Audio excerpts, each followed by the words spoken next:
Welcome to the Gain Momentum podcast, focusing on timeless lessons from senior leaders in hospitality, technology, travel, and food service. Our co-host today is Brendan Grazier, and our special guest today is Alberto Santana, Chief Revenue Officer of Alliants. Alberto, how are you down in Miami? Doing fantastic, Adam, and very happy to be here. Very happy to be here with Brendan as well. Brendan, and to everyone, hello and hola from Miami, Florida, as we say. Awesome. So to start off with, give us the elevator pitch for Alliants and where it fits in on this grand landscape of hotel tech. Thank you. So Alliance enables incredible experiences. We're a guest engagement platform, and we aim to do a few different things. We want to remove some of the friction of travel. We want to help the staff be able to provide incredible experiences to people.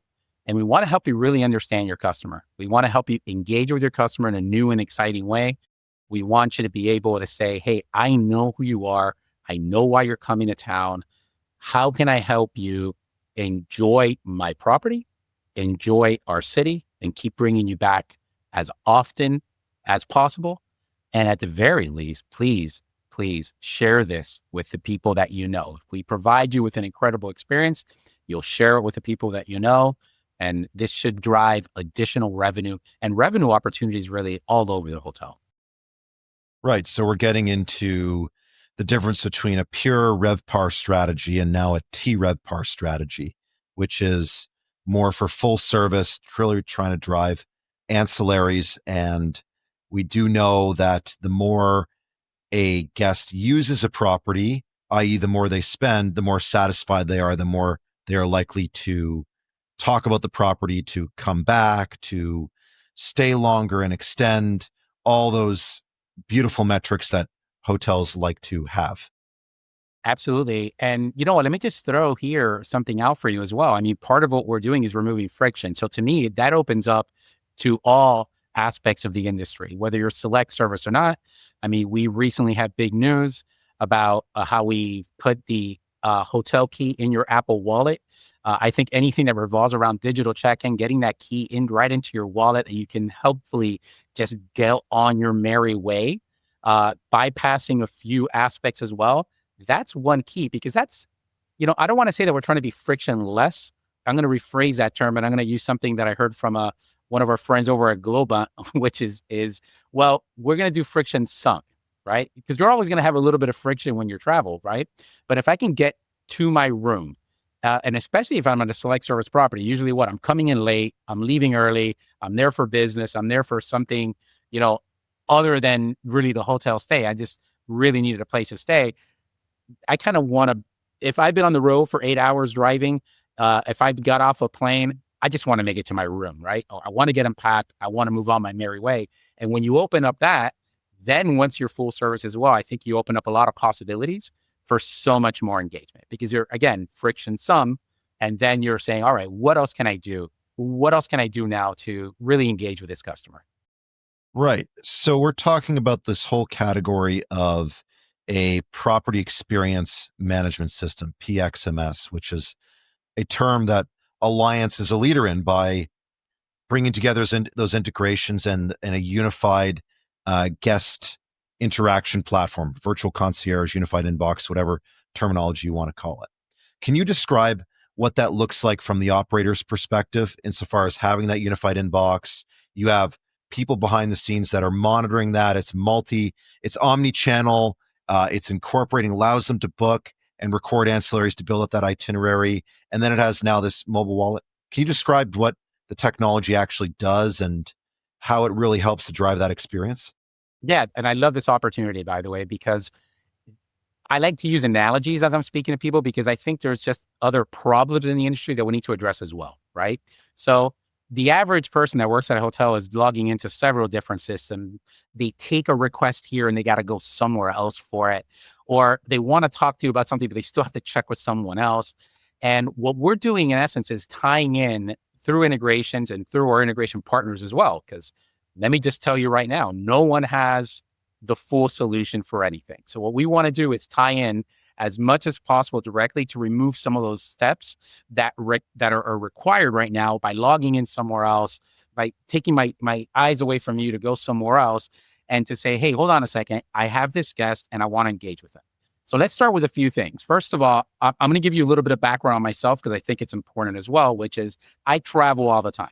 I'm 120, 130 night a year traveler. And it's not just business, it's business and pleasure. Now I'll make a booking.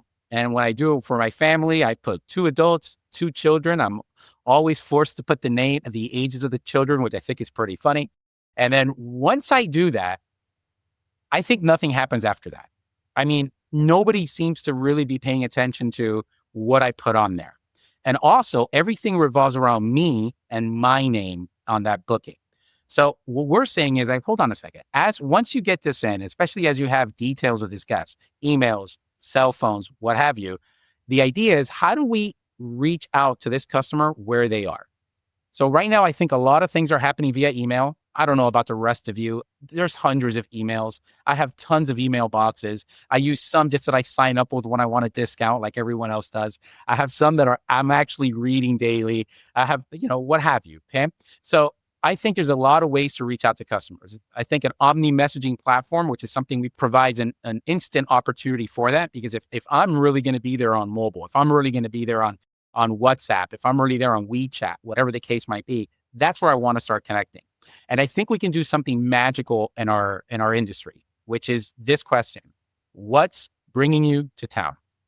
Why are you visiting Miami? And right there, that opens up the door for a lot of opportunities. So once you say, well, hey, I'm coming in for a birthday. Oh, great. Hey, I noticed that you have 2 children and another adult on your reservation. Would you like me to add another name to your reservation? And right there, we actually start building that other name into a profile as well. And this, for those of you who have your thinking hats right now, this opens up a plethora of opportunities, because when Alberto Santana is traveling with his family, it's Mrs. Santana who's making a lot of the financial decisions at what we're doing. But they're lost in the booking process right now. When you come back and you even do email marketing campaign or what have you to me after my stay, you're actually picking the wrong person. You actually should be going to Mrs. Santana on this opportunity.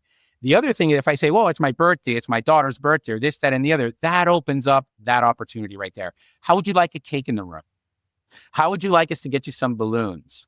Do you have anything planned? And I think all of this, depending on the size of your team, depending on where you want to take it, really, really opening up the door to start engaging.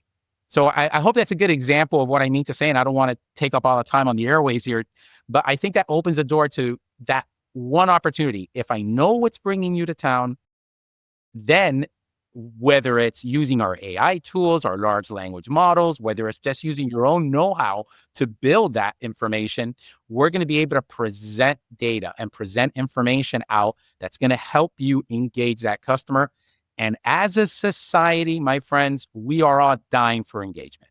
That's why you see so many people on social media. That's why you see so many people counting the likes, counting the reshares, counting the posts. What is that if not an engagement? And what is that if not the need for somebody to want to connect with me? And as soon as you open that door for connection, then the world is yours in terms of what you can do and what you can offer that customer.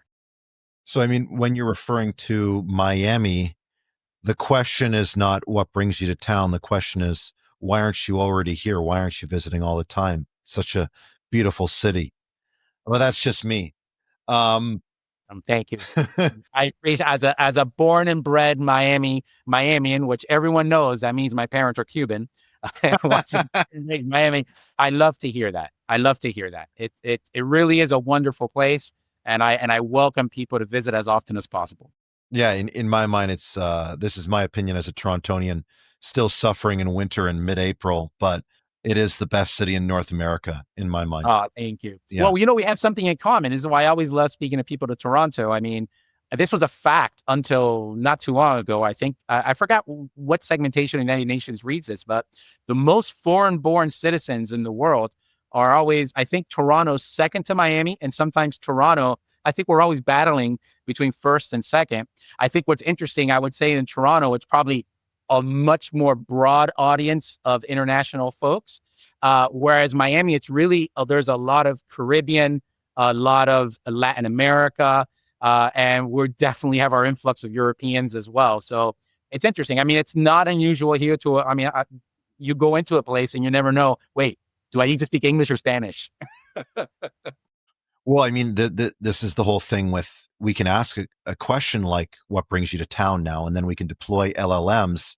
And then behind the scenes, that still means we're dealing with unstructured data that needs to be interpreted at scale by some form of artificial intelligence to then be acted upon with some sort of prompt, follow up, get the conversation going, passed off to a live agent with SLAs, or used as the basis for an itinerary, as well as then structured and imported into the CRM.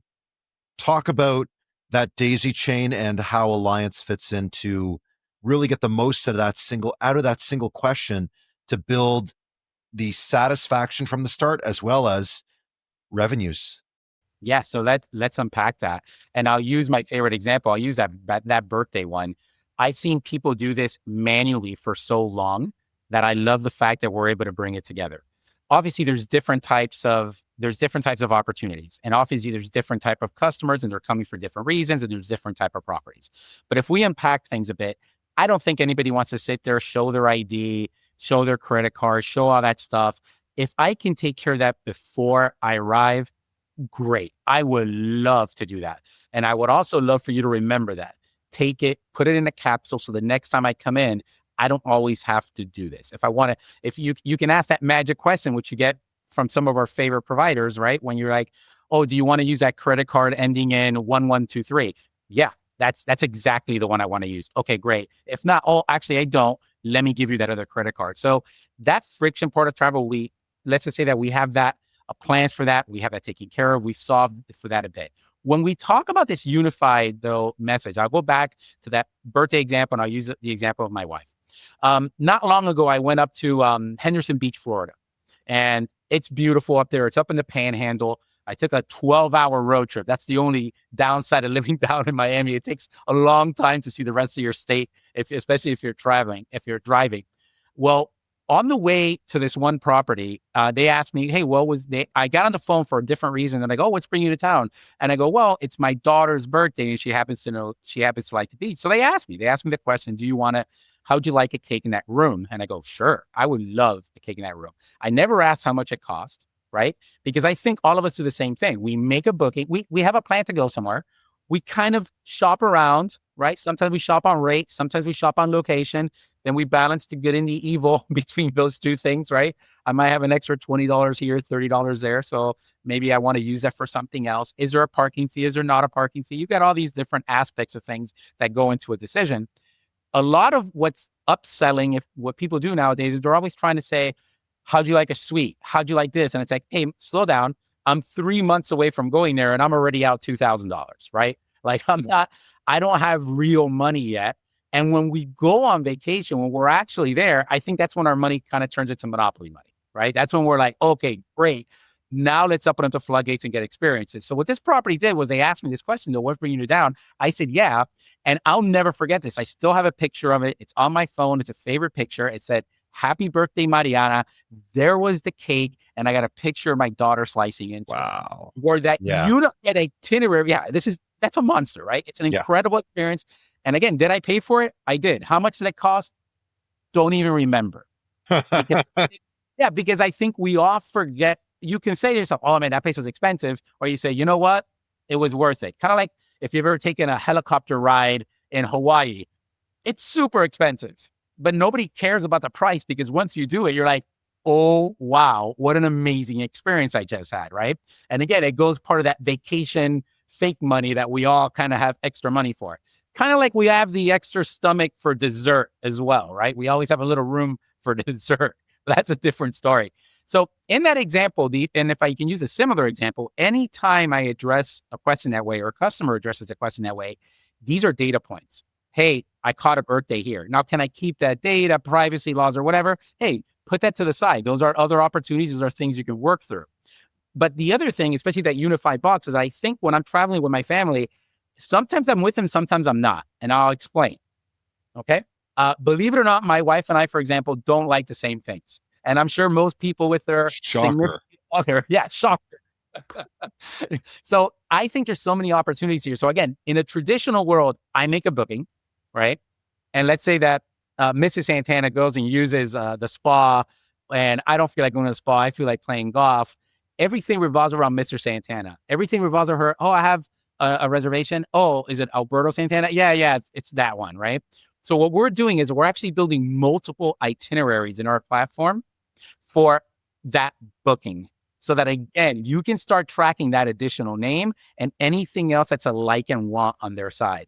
And it unifies when it has to, so that if I text in back to the hotel and I say, hey, what time was dinner tonight? And which one of your, depending on the property, 6 restaurants, 7 restaurants it was, they can go ahead and do that. Now, let me go ahead and add something else to that. As you're making bookings, this is where those integrations come in. Traditionally, you're working with somebody, you say, hey, can you make me a reservation at the restaurant? And they'll say, sure. Then they got to go into log into like a 7 rooms or something. What we're doing with our integration is that we're putting that request in, and we're using integration that goes straight to 7 rooms. Now you got that confirmation, and that's it. I'm still in front of you. I'm still working with you.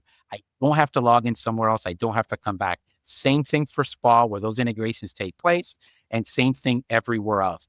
Is there a tea time available? Is this available? Is that available? And as I build that incredible itinerary, now we have this unified family vacation. You have a great view of this, and you can see where we're tying into the kids, where we're not tying into the kids, if that makes sense. It makes perfect sense. You got my mind completely just just churning here with ideas of how to use the technology. And I want to go back to that pre-arrival about this whole psychology of saying, well, I just made a booking for $2,000 and you're already trying to upsell me. And my first thought is that one question of what brings you to town, and then the information you get off of that question to then be used against some form of multivariate testing for driving upsells.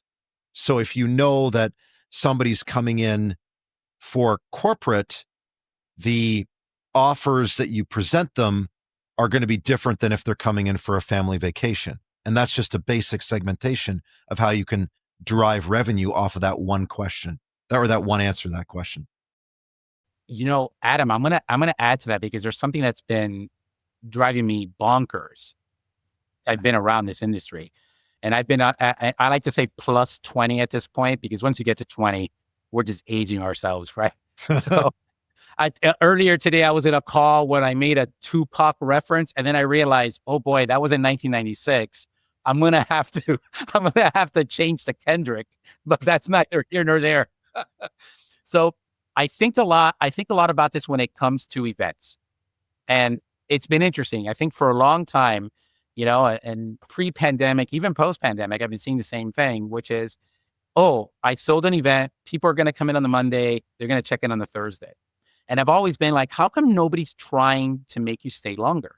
How come nobody's trying to reach out to me and say, hey, man, and think about it. If the company's already paying your flight, the company doesn't care if you fly out on a Friday or within reasons of dollars, right? And I think when you're hearing bleisure, it's because, or whatever we want to call it, travel plus, whatever. There's so many terms for this. But I think when we hear this, it's, hey, I want to take advantage of the fact that I have to be in X place to do Y things. And we'll start checking things out. I mean, I'm guilty of this as well. I'll go to Instagram. I start looking at certain people, and shout out to some people that are really good at this. They just put good content out there, and I'll start thinking, oh, I like to eat there. I like to go do this. I'm fascinated that, you have this room block. You're getting this data. You should be reaching out to people and saying, hey, that same rate I gave you, I can extend that 3 days longer, or I can give it to you 3 days earlier. Because what grinds my gears here as well is, I've been to places where I sit down and the nicer hotel, they'll give you like a nice book of the area. This happened to me recently in Mexico City. And I'm going through this book and I'm going, wait a minute, look at all these places that were near here. I don't have time for them now. I'm in this event. My time is taken. But boy, I would have called Mrs. Santana and go, hey, this thing ends on Thursday. You want to fly on Thursday and I'll hang out till Monday and maybe we can go do these things. And I don't know why we're not doing this. I'm kind of shocked by it. We're kind of letting people do this on their own. And trust me, I'm one of those people. I've been doing it on my own. But why don't you engage people a little bit more and just give them this new opportunity, something really interesting, I really know fun, why. and sell that? Well, you do know why, but hasn't that changed? It has changed if you put in the work, but the reason why it hasn't happened to date with these extensions is because of LOI, lack of integrations. Yes. Couldn't be done at scale, but now it can. So again, continue to tell us how that's happening at scale with the proper integrations of allowing for these group masters and the preferred rates to be extended. Yeah. So I think once we're talking about rate, of course, that's a whole conversation that has to happen internally where the magic things happen with revenue departments. I do believe right now, and I think we're seeing in the industry anyway, there's a lot of pressure on room rates. And I think that the experience makes a big difference. Because again, once I tell you it's my birthday, it's my anniversary, it's what have you, that extra $10, $20 that you're trying to get a room night means nothing compared to a bar tab, compared to a lunch tab, compared to whatever I would pay to maybe get the room that does have the Peloton, right? Or whatever the case might be. So I think it opens up this opportunity to say, all right, hold on a second. I got this person visiting me. I know that you're interested in X and Y. And by the way, with some Google searches, you can go out there and really learn a lot about any customer very easily. I find it another thing that I find fascinating is the term guest historian existed for such a long time in our industry. And as we've gotten technology that makes it so easy for you to learn more about people, we're hearing about this less. And to me, that almost doesn't make any sense. So I'm like, this is a great time to have a historian. This is a great time to start building data. So again, I think that as travelers go out and as people are searching for experiences, because this is at the end of the day, this is where the budget is, right? People are spending less on a lot of things, but they're spending more than they ever have on experiences. And if I can tie an experience to the opportunity, I already have you here. It's kind of like when you go to the supermarket, there's a reason why that gum and that mint is right there, right? It's these impulse items that we can grab. To me, I think all these things are impulse items. I think everything that your city has to offer as well is an impulse item. And I love when a property takes on that local feel of saying, hey, man, this is my city. And now I'm going to teach you some other things about my city. Guess what? I don't have a Cuban sandwich here, but I can tell you we can get a really good one. Hey, I don't have, here, I got a cute little prop for you because we're in Miami and it's cafecito time. I don't have a cafecito here, but, I have a Starbucks. But if you want a cafecito, you can go over here to Versailles, which is, a world-class place to have cafecito. Now, is that generating revenue for the property when I get cafecito at Versailles? Probably not.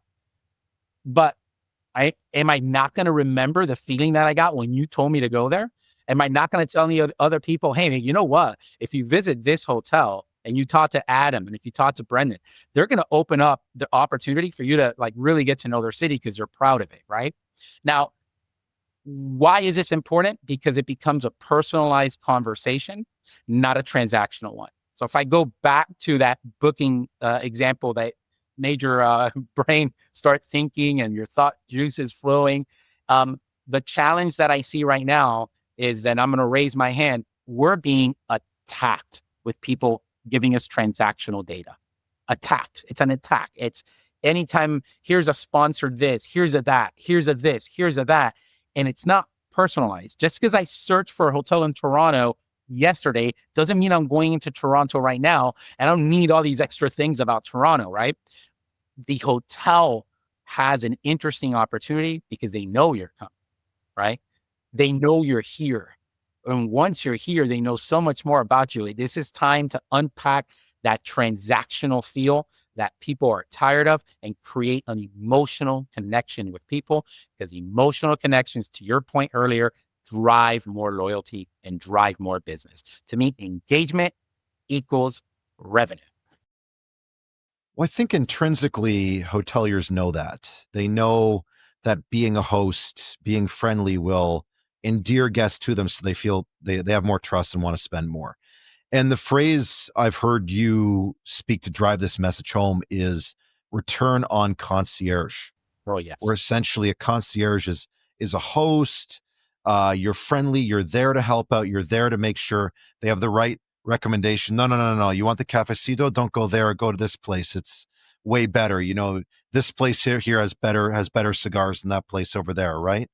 But therein, we're trying to then get metrics off of emotional qualities. So how can we draw the line between what a concierge does in being true service people, true hosts, through to an actual ROC, return on concierge, a return on that investment of investing in your concierge team and the technology that now supports them? Yeah, thank you for that question, and it's very timely. So just last week, I had the pleasure of joining several colleagues at Alliance. We are a proud sponsors of the Educational Day for the Clay Door Conference. The Clay Door just had their annual conference in Madrid last week. What a pleasure to be in Madrid. For me, it's my origins. My grandmother's from Murcia. I got to go to Andalusia. I went back to Madrid, where having tapas and beers is just Life's tough. life. Well, yeah, I twist my arm if you want me to go back there, because I will certainly do it. It's interesting that we're having this conversation, not just on the heels of that, but just in the way that we're seeing the evolution of the industry and what you touched on. I think hotel companies do know this, and I think for the most part, hotel executives do know this, but there's hospitality and there's KPIs out there. And I really believe that we're in a Moneyball moment in our industry. So I love that you asked that question, because what do I mean by Moneyball? For those people that are unfamiliar with it, they're like, oh, that's the Brad Pitt movie that has to do with baseball, et cetera. And I go, well, it's deeper than that. What that movie and what that represented in the work of, I might get this wrong, but Bill James, who wrote the book on the metrics on it, is that for years they were looking at baseball, the sport of baseball, on certain numbers: average, runners batted in, home runs, stolen bases, etc. And what they started saying was like, this doesn't make a difference. What makes a difference is getting on base. And there's this huge scene that I love where, he's just pointing at Jonah Hill. Why do we want this guy? Why do we want that person? Because he gets on base. Why? Because he gets on base. And I love that. I love that scene because it's a mind shift change. So the Oakland A's did this as an organization, and they were able to compete with the Yankees of the world with a budget that's down here, because they were looking at the industry and their profession and what they were doing in a completely new and different light. So when I think of return on concierge, I think of the same thing, but let's take a little step back as well. I talked about being friction some. I talked about removing some friction, right? So as I'm doing a digital check-in, if I am getting a digital wallet, that takes away that transactional conversation that's happening at a front desk, which I always find it fascinating. That's the word reception. It's not always the most receptive place, right? But that's neither here nor there. What I'm trying to say here is I think the receptionists themselves, the people at the front desk, and I think the concierge team who's been, educated, who goes through all sorts of training to earn those gold keys as they do, and they earn it well at the Clay Door. I think these people are actually going to start becoming more and more folks that are more concentrated on the hospitality of you, because we've removed some of this transactional stuff that you're doing today. Now, what's also happening in the industry is that, people have said, oh, I need a messaging platform. I have one. I message with customers all the time.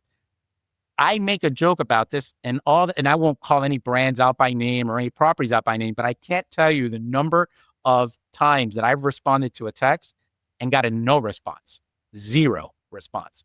Or I've responded, and then when I have to go to the front desk because nobody's helped me, they don't even have that conversation history. So it's kind of lost out there. Now, getting back to this return on concierge topic, if you would, the concierge or the people who act as concierge at a property, those people who are having these conversations as they're coming in, whether it's in front of you in person, whether again on an omni message platform, once you unify this and I start tracking the requests and what we did, the requests and what we did, the requests and what we did, then we start building our data.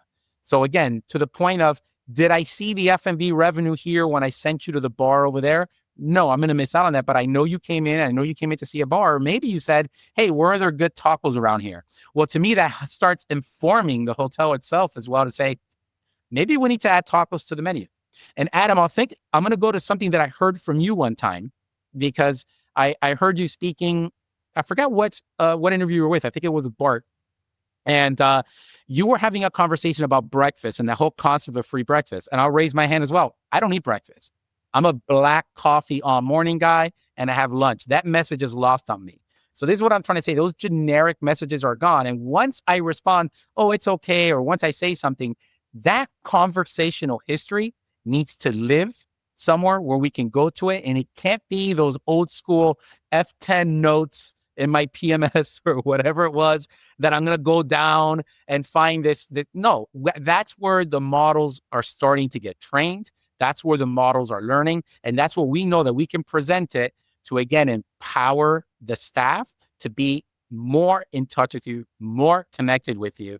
Because again, that'll drive revenue regardless. So I will have a revenue number anyways. And by the way, as you come back and as you keep coming back, like to me, that's MPS 101, right? I'll recommend you, clearly I'm recommending you because I keep coming back and I keep coming back for more. So I think there's a lot of ways we can measure this.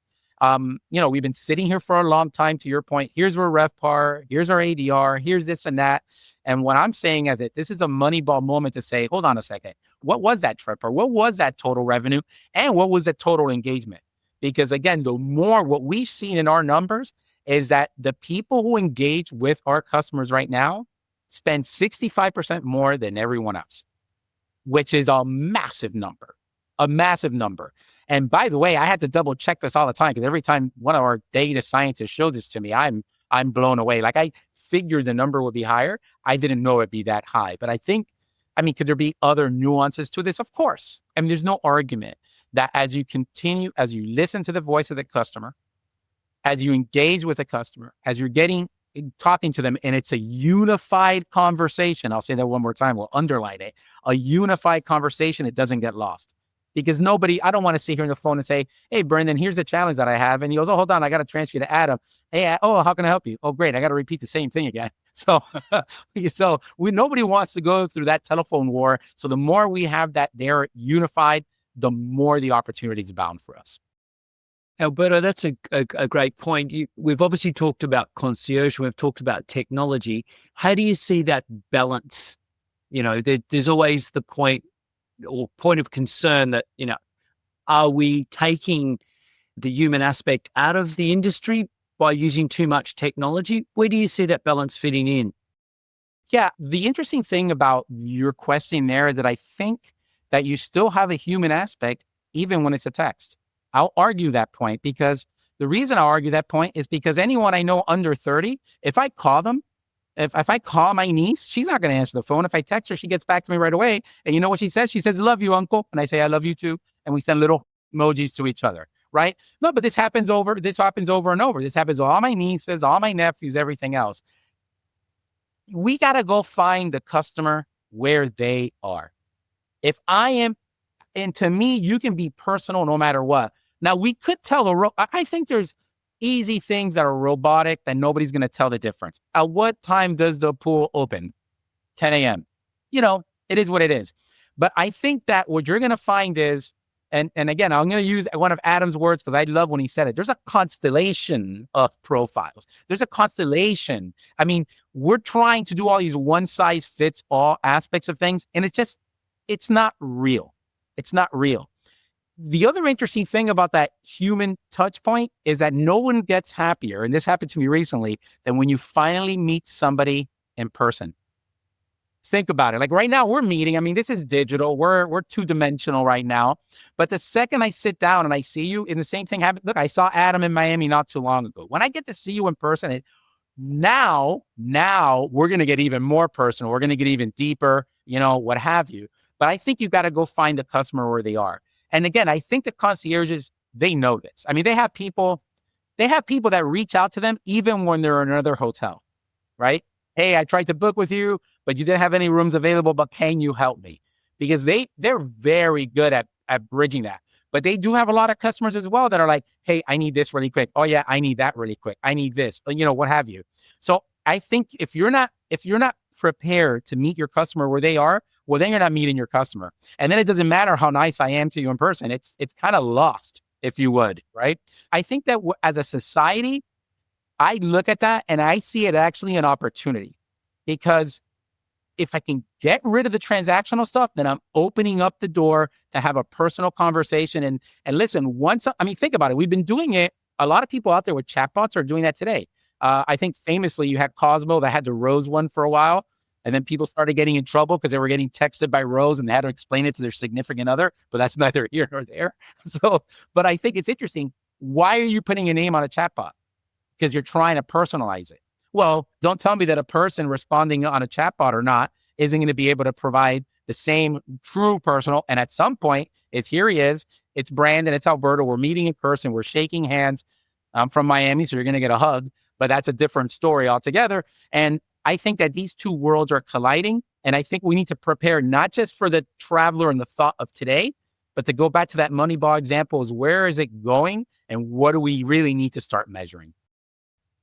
Okay, so let's stick with the Moneyball analogy here. And, you mentioned RevPAR, ADR, NOI, net operating income, which is the big one for owners. And then related to RevPAR is going to be TRevPAR that I've mentioned before. Correct. Those are sort of the macro summation of everything that's going on. But what you're essentially saying is that those are the home runs, grand slams, and strikeouts of the hotel industry, and we should be measuring the more minute stuff like the time on base. And by capturing all the data related to your interactions and increasing level of interactions, you thereby have more data to form these correlations that are then going to be added up and cumulatively be represented by greater RevPAR, ADR, occupancy, and flow through to NOI. Undoubtedly, Adam. Yeah. How many businesses today are talking about NPS? All of them, right? Yeah. Basically, all of them. Aren't we talking about the same thing? So if I can count the number of engagements I had with you, right? And I can put a number to that, whichever one of these numbers that exist today that I want to add to it, I can start creating some sort of score around the engagement and what the revenue result was.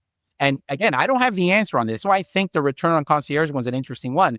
The concierges, and shout out to like Jeannie Mills over at MGM, because she talks about this a lot. I mean, the reason they're going down this road is to say, hey, hold on a second. I'm generating a ton of revenue for you. I know that I'm booking this over here and it's a search show, but let me show you what we've been doing and why are people coming to us. And then you're going to see that that person keeps returning, which is another thing we're missing. The other one that is very interesting to me is that for years we've been using surveys.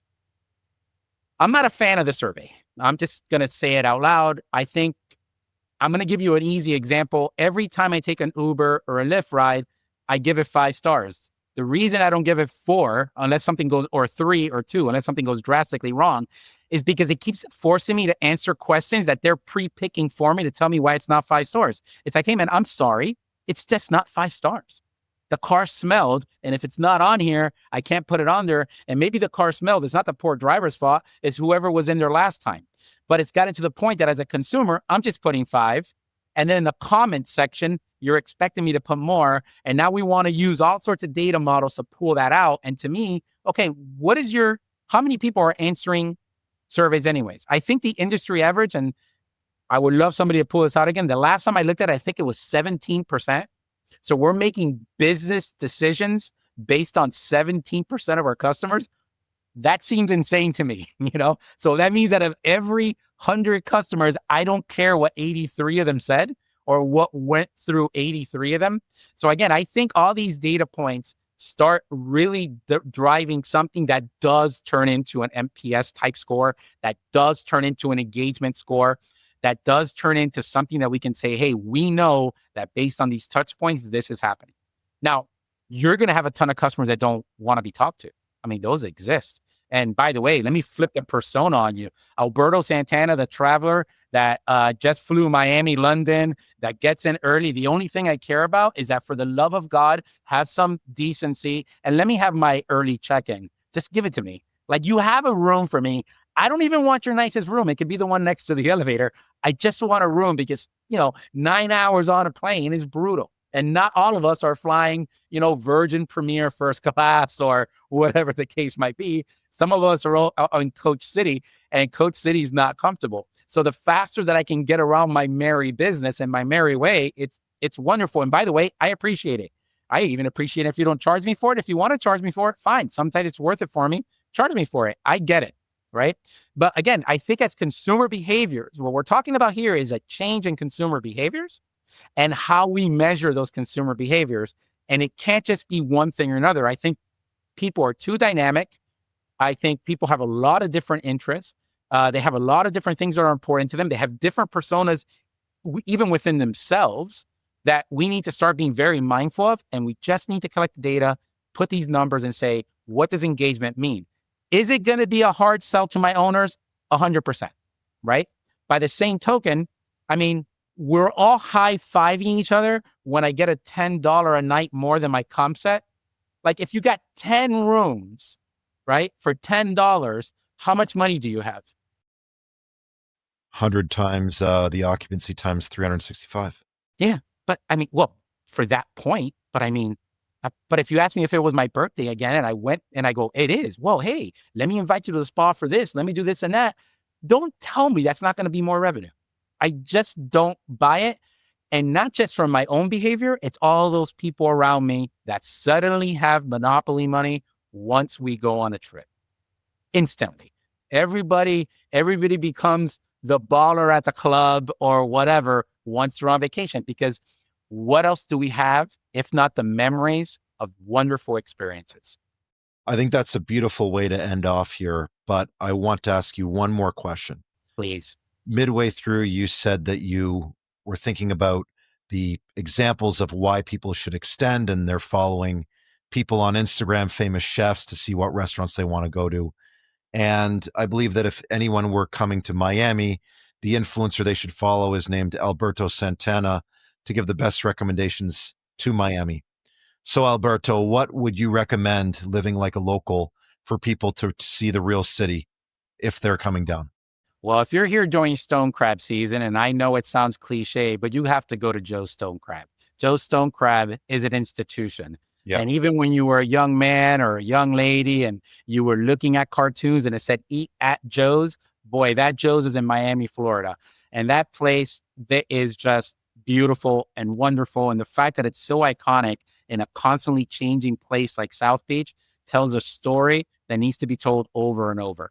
I'll also say, if you want to grab a little Cuban coffee, go to the window at Versailles that I mentioned earlier. Versailles is the way it is. That place is a political epicenter. I mean, this is where people, if you're running for office, that's where you go, you grab a coffee, and everyone's there to watch you have that coffee. I believe that I'm a big fan of La Rosa, which is a Cuban restaurant very near Miami International Airport. They've been around since, I think, 1972, and I think I've been going there since 1978. Somehow their waiters don't age. They've had the same waiters forever. They have elevated their game in recent years, but they still have good old traditional dishes like a little masita de puerco that is unbelievable. Peruvian here with places like Ceviche 105 are just outstanding, and Aromas de Peru. And I'll say something else. You got to have a cigar. You got to go to the beach. You got to get around more. And I'll mention something else. There's two wildlives to Miami. Yes, there's a whole 11 nightclub type feel, but if you go west 30, 40 minutes tops, you're going to be in the Everglades. The Everglades is amazing. Airboat rides, gators, turtles, cranes, herons, you name it. And maybe you see a python, though hopefully you don't, because this is a problem that luckily we've been dealing with.